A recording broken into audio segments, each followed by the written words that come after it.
and welcome to Sleep Story. Tonight, we will leave behind the noisy roads, the crowded cities, and the endless rush of the world outside. And together, we will walk slowly into a quiet forest hidden far beyond the hills. Tonight's story is called Frogs and the Forest of Life. It is a gentle story about an old grandmother and her young grandson who live alone deep inside the forest, far away from busy towns, far away from bright city lights. Their little wooden home rests quietly beneath the tall trees, where the wind moves softly through the leaves, where rivers whisper across old stones, and where life is simple, calm, and close to nature.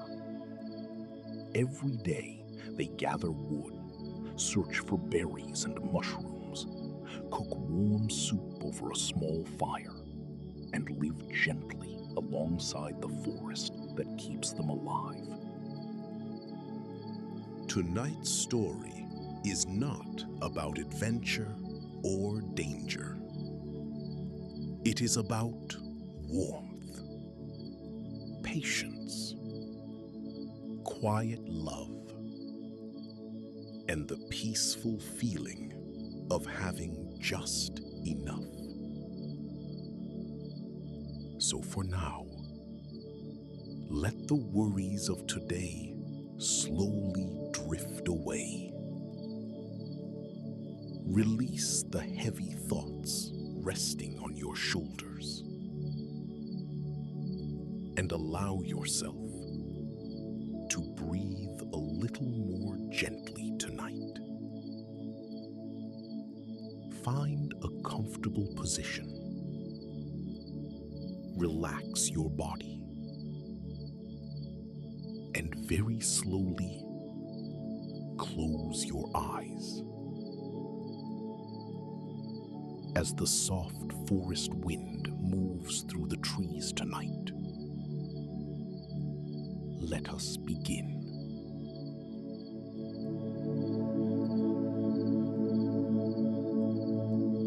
Deep inside the old northern forest, where tall pine trees covered the hills like endless green waves, there stood a small wooden house. Its roof was old and covered with moss. Thin smoke drifted gently from the stone chimney, and small lanterns glowed warmly beside the windows every evening. The forest around it was quiet. Not empty quiet, but the kind of quiet filled with soft sounds. Wind moving through branches, birds resting high above the trees, and distant rivers flowing endlessly through the woods. Inside that small house lived an old woman named Mira and her young grandson, Leo. Mira's hair had turned silver many winters ago, and her hands were rough from years of working beside the forest. But her eyes still carried warmth, the kind of warmth that made even cold nights feel safe. Leo was only 12 years old, curious, kind, and always following his grandmother through the woods with wide eyes full of wonder. Every morning before sunrise, Mira would wake quietly and light the small fire inside their stove. The house slowly filled with the smell of burning pine wood, warm soup, and fresh herbs hanging from the ceiling beams. Outside, thick morning fog rested gently between the trees. Leo would wrap himself in a large wool blanket and sit near the fire while Mira prepared their simple breakfast. Some mornings they ate warm bread with forest honey. Other mornings they shared mushroom soup gathered from the woods nearby. Life inside the forest was never luxurious, but somehow, everything they truly needed was already there. The forest gave them berries during summer, firewood during winter, clear water from the river, and quiet shelter beneath the endless trees. After breakfast, Mira and Leo would walk together along the narrow forest paths, carrying small woven baskets.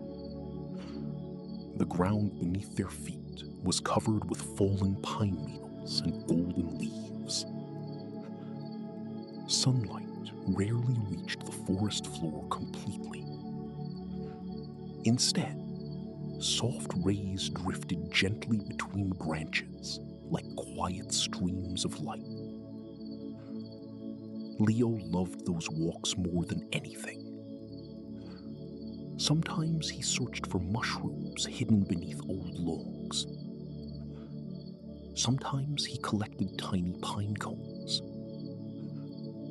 And sometimes he simply listened to his grandmother telling old stories about the forest. The woods are alive, Mira often said softly.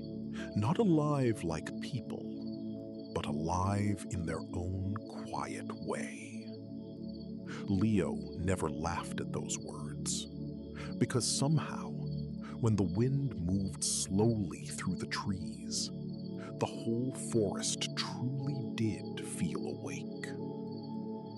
That evening, dark clouds slowly gathered above the distant hills.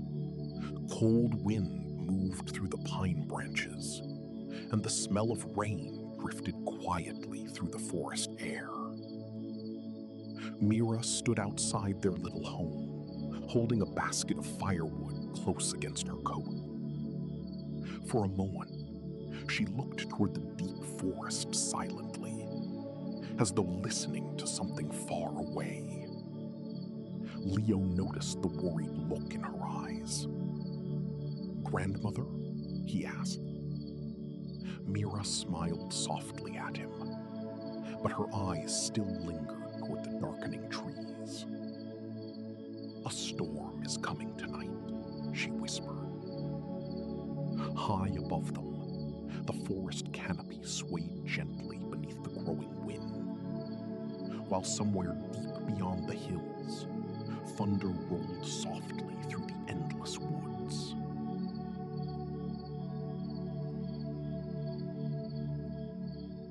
That night, the storm finally arrived. Rain began falling softly across the forest canopy, dripping slowly from branch to branch like quiet footsteps in the dark. Inside the little wooden house, Mira placed another piece of firewood into the stove.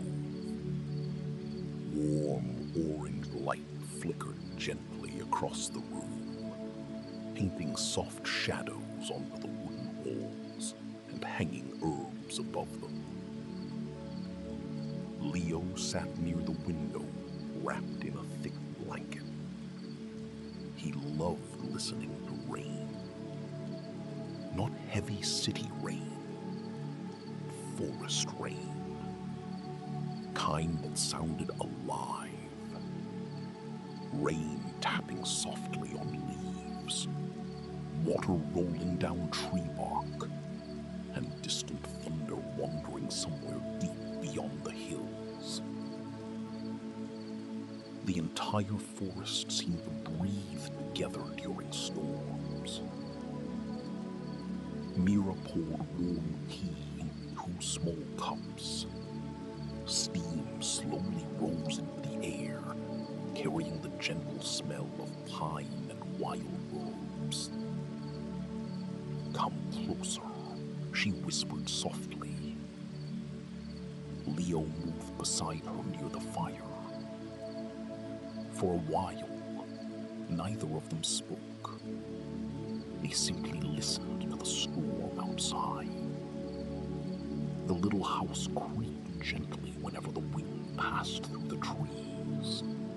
But somehow, it never felt frightening. The forest had protected them for many years, and the old house seemed to understand every sound of the storm. After some time, Leo looked toward the dark window. "Grandmother," he asked quietly, "were you always here in this forest?" Mira smiled softly into the firelight. "No, there was a time long ago when I lived far from here." Leo looked surprised. He could not imagine his grandmother anywhere else except this forest. Mira leaned back slowly in her wooden chair. "The world outside the forest was loud," she said gently. "Too loud. There were too many people rushing somewhere, too many voices, too many things people believed they needed." The fire crackled softly. "But here," she whispered, "the forest teaches us something different." Leo looked up at her carefully. "What does it teach?" Mira smiled again. "That life becomes lighter when you learn how little you truly need." Outside, rain continued falling across the endless trees. The warm room slowly filled with silence once more. But it was not an empty silence. It was peaceful. The kind of silence that makes tired hearts feel safe. A little later, the storm grew stronger. Wind moved through the forest with a long, low sound, and branches swayed above the roof like dark waves. Leo moved slightly closer to the fire. Mira noticed this and gently placed a thick wool blanket over his shoulders. "You should rest soon," she said softly. "But I like the rain," Leo whispered sleepily. Mira laughed quietly. "So do I." For many years, storms had been part of their lives. Storms watered the forest, filled the rivers, and reminded them how small human beings truly were in the great living world around them. Leo slowly rested his head against his grandmother's arm. His eyes grew heavier with every sound of rain. The fire glowed softly beside them, while outside, the ancient forest continued singing quietly beneath the storm. The storm continued through the night. Rain fell softly across the forest roof, while cold wind moved slowly between the tall pine trees outside. Inside the cabin, everything felt warm. The fire crackled quietly inside the stove. Small lanterns glowed beside the wooden shelves, and the smell of pine tea drifted gently through the room. Leo sat near the window, watching raindrops slide slowly across the glass. Beyond the dark forest, lightning flashed softly between distant clouds. For a while, he simply listened to the rain. Then, quietly, he asked, "Grandmother, does rain always help the forest?" Mira looked toward the window. The question seemed to pull an old memory from somewhere far away. A memory from when she herself was still very young, sitting beside another fire long ago, listening to her own mother during a rainy night just like this one. A soft smile appeared on her face. "My mother once told me a story about rain," she whispered. Leo turned toward her immediately. "What story?"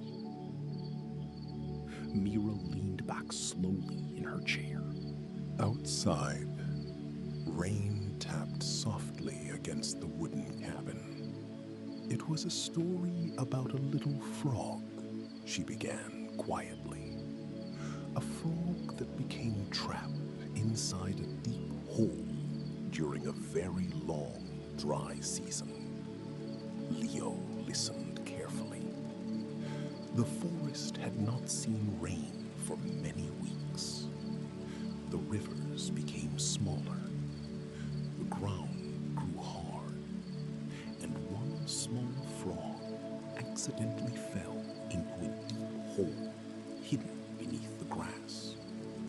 The firelight flickered gently across Mira's face.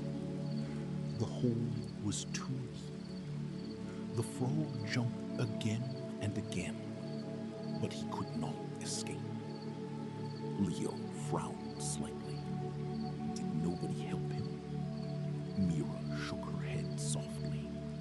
There was nobody there, only silence, dry earth, and the hot forest sun far above him. Outside the cabin, wind brushed softly against the walls. "The little frog kept trying to climb out," Mira continued. "Day after day. But each time, he slipped back down again." Leo slowly pulled his blanket closer around himself. He imagined the small frog alone in the darkness beneath the earth. "That must have been scary," he whispered. Mira nodded gently. "Yes. Sometimes the world can feel very small when you believe there is no way out." The rain outside became slightly heavier now. Water rolled slowly down the dark window glass beside them. "But the frog never completely stopped trying," Mira said quietly. "Even when he became tired, even when he felt alone, he continued waiting." Leo looked toward the storm outside. Waiting for what? Mira's eyes softened warmly. For the rain. The room became quiet once more. Only the sound of rain remained, softly surrounding the little wooden house hidden deep inside the forest. Outside the cabin, rain continued falling softly through the forest night. Water rolled gently down the window glass, while distant thunder wandered slowly across the hills beyond the trees. Inside, the fire had grown smaller now. Its warm orange light moved quietly across the wooden walls, flickering gently beside Mira and Leo. Leo sat wrapped in his blanket, listening carefully. He loved hearing his grandmother's stories during storms. Mira looked toward the rain for a long moment before continuing softly. The little frog stayed inside the hole for many days. At first, he tried climbing out over and over again, but the dirt walls were too steep. Each time he jumped, she whispered, he fell back down. Leo listened silently. Outside, rain tapped softly against the window beside them. The frog became tired, Mira continued. Very tired. He stopped singing. He stopped jumping. And eventually, he simply stayed quietly at the bottom of the hole. The cabin fell silent except for the sound of rain. Leo lowered his eyes slightly. That sounds sad, he whispered.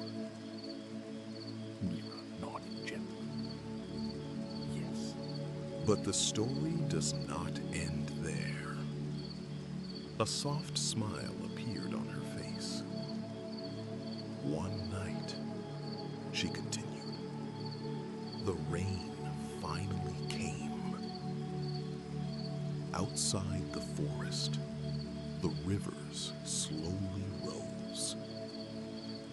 Rainwater flowed gently through the earth, through roots, through stones, and into the deep little hole where the frog had been trapped for so long. Leo looked up again. The water filled the hole? He asked quietly.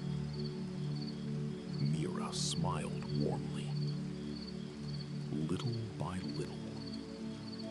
Not quickly, not all at once, but slowly. The fire crackled softly beside them. The frog did not notice at first, but each day, the rain lifted him higher, until one morning, she whispered softly. The little frog suddenly realized he could finally reach the top. Outside the cabin, wind moved gently through the pine trees. Leo stared quietly into the firelight. So the rain saved him, he said softly. Mira nodded. Yes, but only because the frog stayed alive long enough to see the rain come. For a while, neither of them spoke. The story lingered quietly inside the warm room, like the sound of distant thunder. Then Mira gently placed her hand over Leo's small fingers. Sometimes life feels like that little hole, she whispered. Dark, cold, and impossible to escape. But some things, she said softly, take time before they arrive. The rain does not come immediately. That does not mean it will never come. Outside, the storm slowly began to calm. Rain still fell across the forest, but softer now, gentler, like the world itself was slowly growing tired. Leo leaned quietly against his grandmother's shoulder. His eyes had begun growing heavy again. And somewhere beyond the dark forest, rainwater continued flowing softly through the earth beneath the endless trees.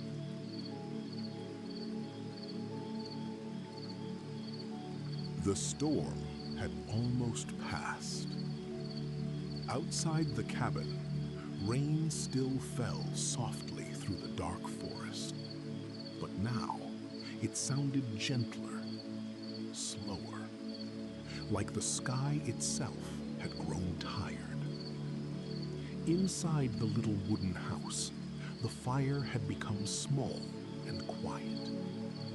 Orange embers glowed softly beneath the fading wood, casting warm, sleepy light across the floorboards and old wooden walls. The room smelled of pine smoke, warm tea, and rain drifting through the cracks of the window frame. Leo sat silently beside Mira beneath the thick blanket. His eyes were growing heavier now. Still, he kept thinking about the little frog. The frog was lucky, he whispered sleepily. Mira smiled softly. Perhaps. But maybe the rain had always been coming. Leo looked toward the dark, rainy window. Tiny streams of water slid slowly down the glass. The frog just had to survive long enough to see it arrive. The cabin became quiet again. Only the sound of rain remained. Soft, steady, endless. Mira gently brushed her fingers through Leo's messy hair. When I was young, she whispered softly, my mother told me that difficult seasons never stay forever. Even the longest winter eventually becomes spring. Leo listened quietly. His eyelids slowly lowered.